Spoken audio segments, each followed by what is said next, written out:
I'm going to ask just one more so that we have this question on the record. And this is for Mr. Isaacs. The discussion draft recognizes that EPA's current new chemical approval process is not designed to keep pace with the speed of innovation necessary to remain globally competitive in the semiconductor development. As the semiconductor industry is constantly making chips smaller, faster, and more powerful, the current new chemical process is simply not good enough. Several provisions in the draft, including the stewardship pathway and the low volume and low exposure authorizations, are designed to allow leading-edge chemistries to be developed here in the United States for critical industries like semiconductor development. Mr. Isaacs, will you please identify the key provisions in this discussion draft that would improve the chemical approval process for your members? I'm going to ask you to be really brief, and perhaps we could have you even submit an answer for the record. Yes, thank you. We'd be happy to. And I should clarify that typically it's not our industry that secures the chemical approval, but it's our chemical suppliers who are key partners in our innovation. The key provisions that I've spoke to earlier, I think, are, number one, a focus on the conditions of use that as the guidepost for the risk assessment.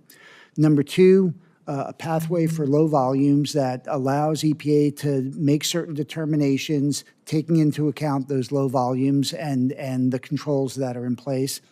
Number three, some sort of defined timeline to provide certainty and predictability in the process. And finally, as has been discussed, providing EPA with sufficient resources to implement the program. Thank you. We're going to yield to the Senator from Massachusetts, and we'll see if we can get you in and get over to the vote as well, Senator. Oh, great. Thank you, Mr. Chairman. First of all, thank you, Dr. Friedhoff, for your decades of work, including 16 years in my office on protecting the public from dangerous chemicals. And as you know, one of my first battles in Congress was to bring justice to families in Woburn, Massachusetts, who were harmed by a chemical called TCE. And because of their exposure to TCE, children fell sick with leukemia and died deaths that may have prevented it if we had laws in place that allowed us to ban the use of these chemicals to begin with. But it didn't exist at that time. It was Woburn, Massachusetts. It became one of the principal sites that led to the creation of the Superfund program. The bipartisan 2016 TSCA amendments gave us the tools to finally ban TCE, which Dr. Friedhoff did in part as part of the Biden administration in 2024. Unfortunately, the Trump EPA delayed the ban last year. So for all the families that are worried about whether dangerous chemicals will hurt their health and their kids, we need a TSCA with teeth.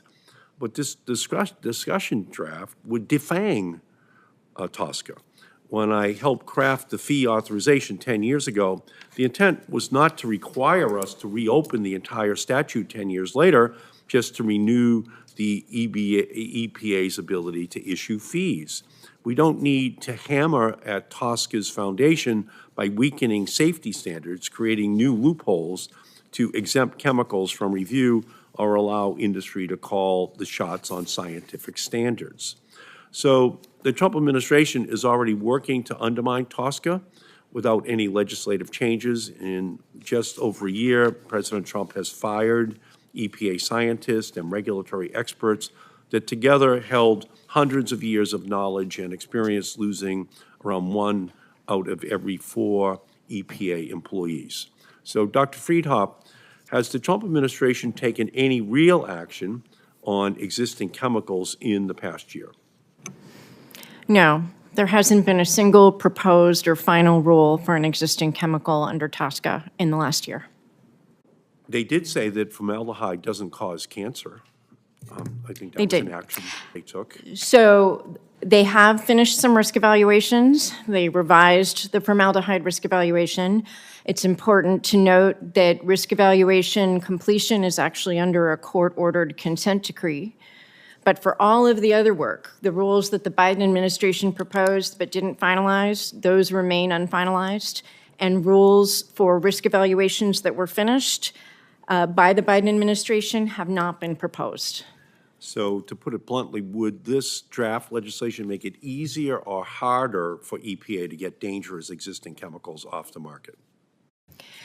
I think ultimately this draft would divert agency resources away from its new and existing chemicals work, and that would ultimately make it harder for EPA to continue with ongoing efforts. Yeah, so the EPA can't fulfill its mission to protect human health and the environment when its core scientific arms have been sacrificed on the altar of Elon Musk and DOGE. This bill wouldn't fix what's broken. It would break TSCA further and let more potentially dangerous chemicals sneak through the cracks.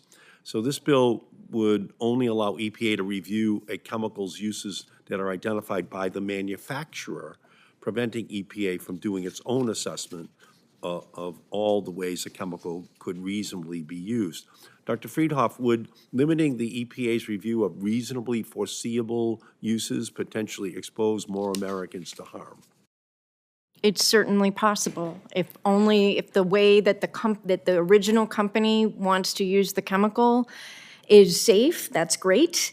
But if other companies come in and then use the very same chemical to do other things, but EPA hasn't reviewed those other things, that could lead to public health harm. And I think common sense just says that if students could have take-home exams and then give themselves a grade, there'd be a lot of A-pluses that they would give themselves, okay? We just can't let the manufacturers have a take-home exam that they grade. You need to have a way of looking at this that's objective and dispassionate.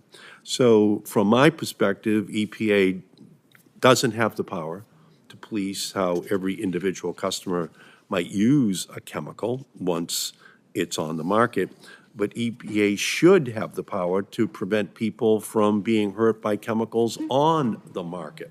That's what we'd lose with this change.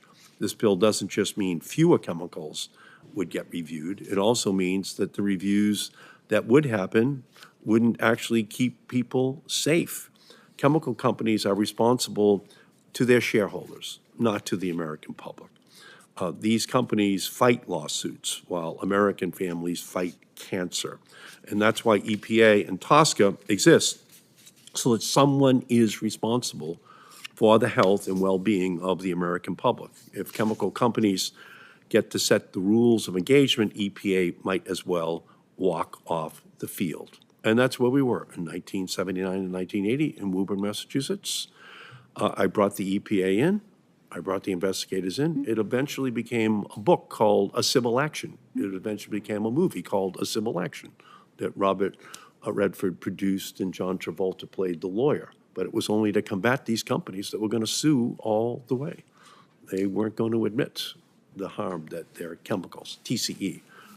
And what we had was, unfortunately, too many children in Woburn died from leukemia because of that substance in their water. So we just have to avoid repeating the past. I thank you, Mr. Chairman, for your indulgence. Thank you, and I would like to point out that many of these chemicals that are in the backlog would replace dangerous chemicals. And that's the other side of this coin, is to your point, Senator, if we want to replace these chemicals, we've got quite a host of chemicals that are safer and cleaner for our environment that we need to get through the system. With no further questions, I'd like to thank the witnesses. You've been great today, and all my colleagues for your participation in today's hearing. Senators who wish to submit written questions for the record have until 5 p.m.